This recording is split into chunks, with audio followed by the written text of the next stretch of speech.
Hello, my dear parents.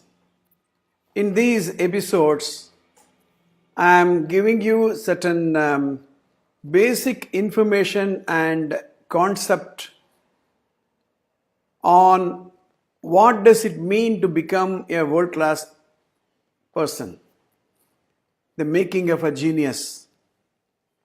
There is a difference between systematic application of efforts and not so systematic application of effort. The moment you say you are a professional or you want to become a professional, you need to fall into certain discipline and code of conduct. And more focused you are, more systematic you are, more professional you are,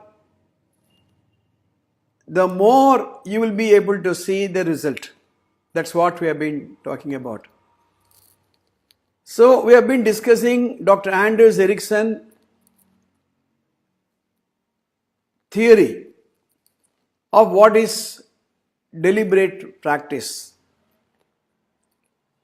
It all starts from your discovering in your children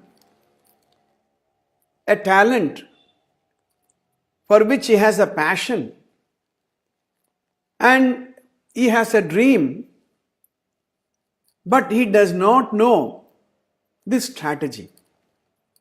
That's why the role of parents, the role of the society, the role of the school, the role of a coach are very, very important in the making of a genius. Be it Viswanathan Anand or Tendulkar or anybody for that matter, Virat Kohli or Dhoni, you name a person.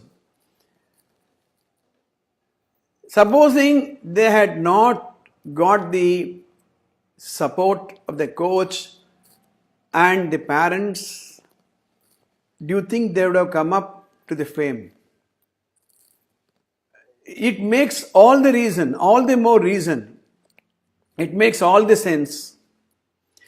It makes all the more sense to go through the professional way. That's why these episodes are very, very relevant.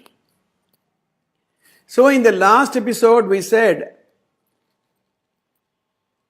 by itself deliberate practice is not a pleasant experience, but then they are so attached, they are so obsessed, the people are so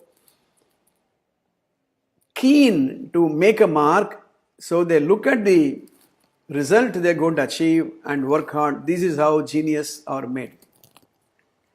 The second tenet or the second principle which I want to discuss in this episode is deliberate practice is not play or paid performance, which means supposing I love cricket and I want to become the best in the world. If I watch somebody playing cricket either on a live match or on the television screen, let's say I do it for about 6-7 hours a day. Will that be counted for the 10,000 hours? The answer is no. You are watching somebody play is not counted. Or I go and play 4 hours or 5 hours, play a game is not counted for this 10,000 hours. Or I am paid by somebody and I execute my contract by playing for the team. Even if I had logged in 100 hours that month, that will not be considered for deliberate practice. So play is different, practice is different.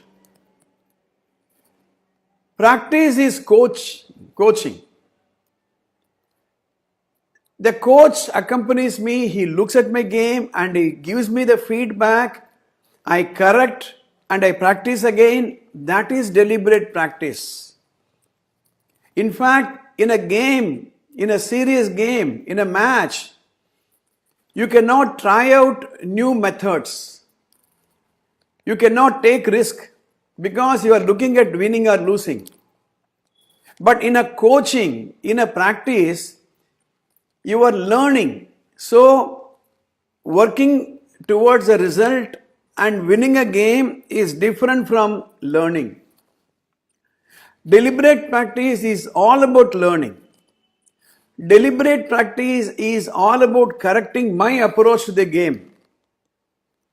In deliberate practice, there is no tension of losing. In deliberate practice, there is no risk of not winning the game. So you have to understand that deliberate practice is not playing or is not a paid performance. Before I conclude this episode, I would like you to understand the difference between two terms: available time and productive time. Available time is the total amount of time available for us to pursue something, whether it is studies or games or sports or fine arts.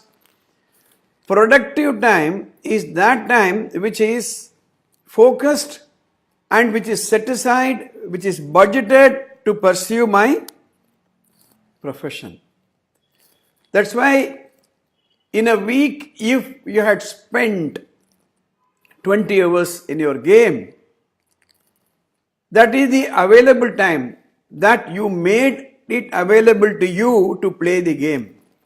In that, the productive time for the deliberate practice is all the time that is spent less play and less serious games.